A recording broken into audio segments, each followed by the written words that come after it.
माँ के आंसू। राधा बहन का इकलौता बेटा अमेरिका में रहता था।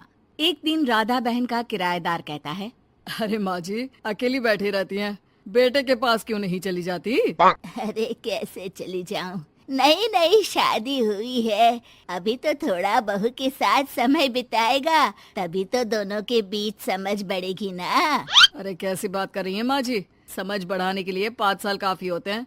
5 साल की शादी को कोई नई शादी नहीं कहता। हाँ वो तो है। आया था पिछले साल उसका फोन, पूछ रहा था कैसी हो, पर अब तो काफी साल हो गए, कोई फोन भी नहीं आता। तभी फोन की बेल बजती है।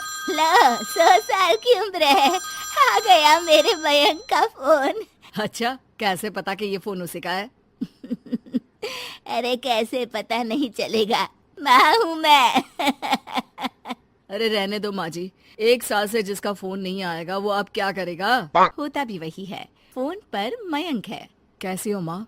अरे बेटा, तेरी आवाज सुन ली, अब तो मौत भी क्यों ना आ जाए, बहुत याद आती है बेटा। माँ मैं वो ऑफिस में था। अच्छा माँ, वो रीना बोल रही थी कि तुम अकेली रहती हो इंडिया में, वो ठीक नहीं है। अब बुजुर्ग भी तो हो रही हो, अकेले पकाना खिलाना, वो चाह रही है कि अब तुम यहीं आ जाओ, हम लोग साथ रहते हैं ना। राधा बहन की आंख से पानी गिरने लगता है, वो कुछ नहीं बोल पाती। माँ हेलो, सुन रही हो ना माँ?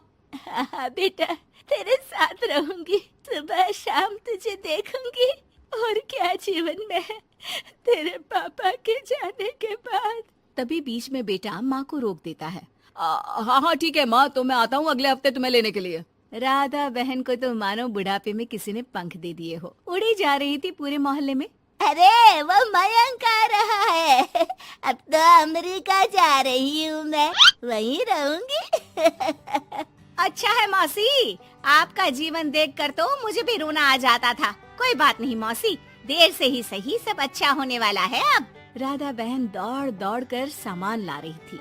अरे इतना सामान तो 2 साल में भी कभी नहीं खरीदा जो 2 दिन में लिए जा रही हो मौसी। अरे बेटा आ रहा है ना अमेरिका से। अच्छा अच्छा, तो पकवान बनाने की तैयारी चल रही है? हाँ बिल्कुल, उसको बेसन के लड्डू बहुत पसंद है। रात भर भूनना तलना ये सब प्रोग्राम चलता रहता है राधा बहन के घर में। और फिर वो दिन भी आ जाता है जब बेटा घर आता है। कौन? माँ मैं मयंक, ये घर का क्या हाल बना रखा है, न सफाई न धुलाई, कैसा लग रहा है ये घर? घर तो ऐसा ही था बेटा, हमेशा से, बस तू थोड़ा कमजोर लग रहा है। क्या हुआ बेटा? ये कमजोर नहीं फिट होता है माँ। वैसे और बता, क्या हाल है तेरे? बेटे के मुंह से हाल पूछने का अंदाज भले ही फॉर्मेलिटी वाला हो, लेकिन राधा बहन की आंख फिर भर आती है। अरे यार, ये तुम्हारी हर बात पर रोने की आदत न जाने कब जाकर खत्म होगी। सही कहती है रीना तुम्हारे लिए। रीना बहू क्या कहती है मेरे लिए? यही के बस यही एक आदत है तुम्हारी माँ की, इमोशनल ब्लैकमेल। अरे यार, अब इसमें रोने की क्या बात है?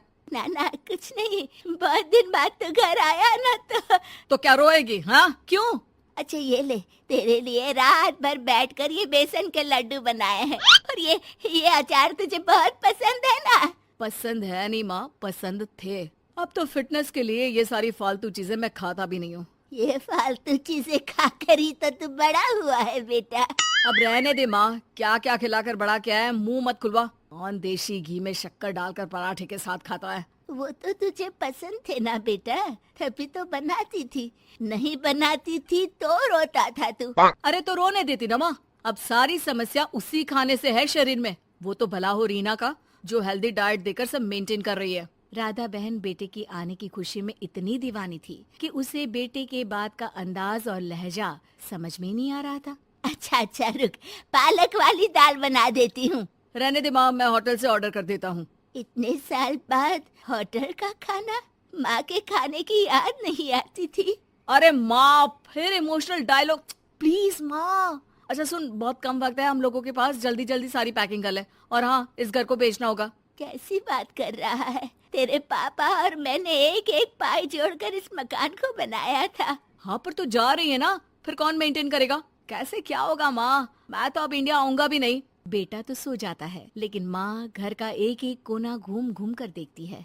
सही बात है, क्यों मोह माया जोड़ रही हूँ मैं इस घर से, आखिर बेटे के साथ रहना ही तो होता है हर माँ बाप को, लेकिन इनकी यादें हर एक कोने में है।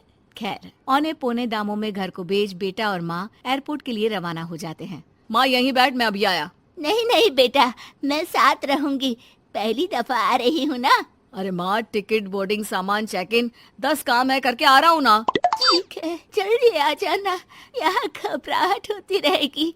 बेटा माँ को समझाकर चला जाता है। माँ बैठी रह जाती है, लेकिन बेटा आता ही नहीं। एयरपोर्ट के लोग बताते हैं कि इस नाम का लड़का तो कब का अमेरिका की फ्लाइट लेकर उड़ चुका है। माँ किसी तरह अपने बीके हुए मकान में ही आ जाती है। मुझे कुछ दिन रहने दो, पता नहीं क्या हुआ, हो सकता है कोई मजबूरी हो बेटे की। नया मकान मालिक कहता है। अरे माँ जी, कमरा तो मैं आपको दे दूं, पर भाड़े का क्या? पति की पेंशन भी है भैया। ठीक है, आप आराम से रहिए, लेकिन एक बात बताइए, आप किसी रिश्तेदार के घर क्यों नहीं चली जाती? अरे कैसी बात कर रहे हैं आप, मेरा बेटा कभी भी आ सकता है। अगर मैं उसे यहाँ नहीं मिली तो